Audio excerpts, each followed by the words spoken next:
ኦሪት ዘፍጥረት ምዕራፍ 37 ያዕቆብም አባቱ በስደት በኖረበት አገር በከነዓን ምድር ተቀመጠ።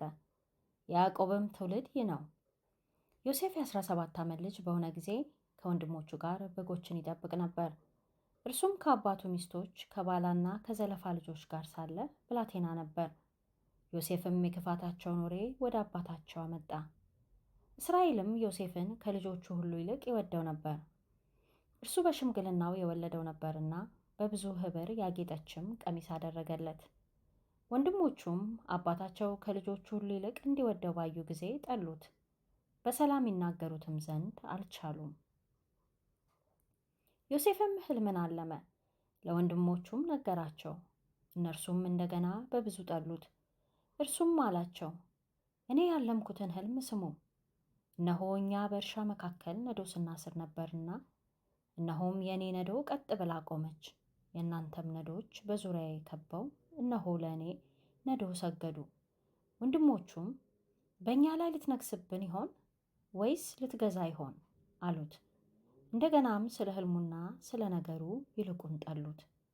ደግሞም ሌላ ሕልምን አለመ፣ ለወንድሞቹም ነገራቸው፣ እንዲህም አለ፣ እነሆ ደግሞ ሌላ ሕልምን አለምኩ። እነሆ ፀሐይና ጨረቃ 11 ከዋክብትም ሲሰግዱልኝ አየሁ። ለአባቱና ለወንድሞቹም ነገራቸው። አባቱም ገሰጸው፣ እንዲህም አለው፣ ይህ ያለምከው ሕልም ምንድን ነው? በውኑ እኔና እናትህ ወንድሞችህም መተን በምድር ላይ እንሰግድልህ ይሆን?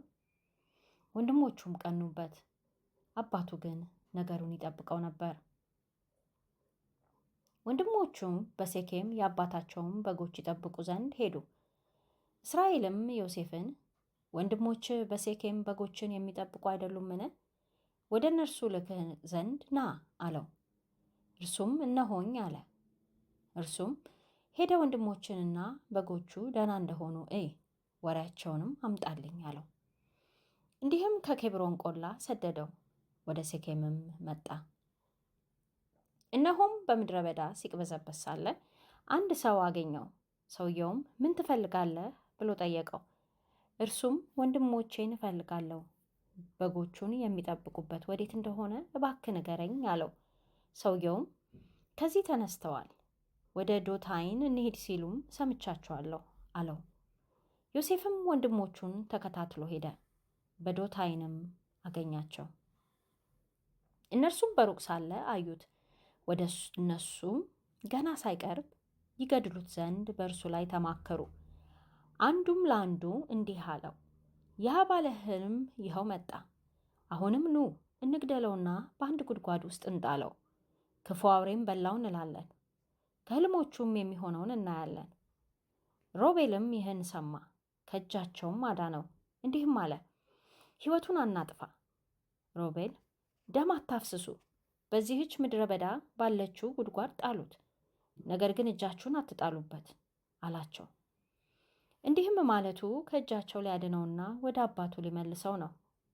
እንዲህም ሆነ፣ ዮሴፍም ወደ ወንድሞቹ በቀረበ ጊዜ የለበሳትን በብዙ ኅብር ያጌጠችቱን ቀሚሱን ገፈፉት፣ ወስደውም ወደ ጉድጓድ ጣሉት።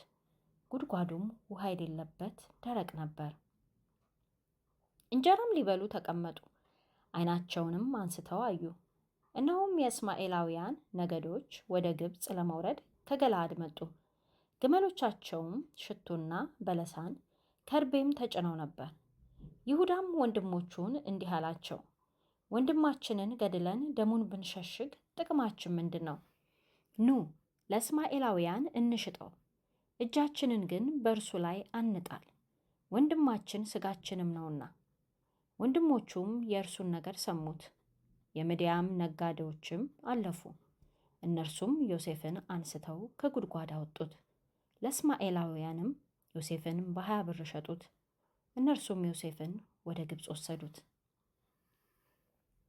ሮቤልም ወደ ጉድጓድ ተመለሰ፣ እነሆም ዮሴፍ በጉድጓድ የለም።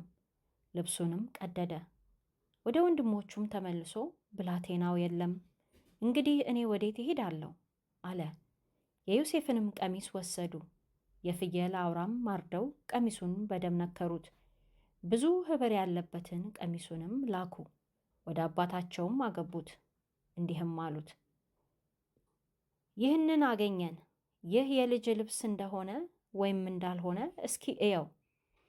እርሱም አውቆ የልጄ ቀሚስ ነው፣ ክፉ አውሬ በልቶታል፣ ዮሴፍ በእርግጥ ተበጫጭቋል አለ።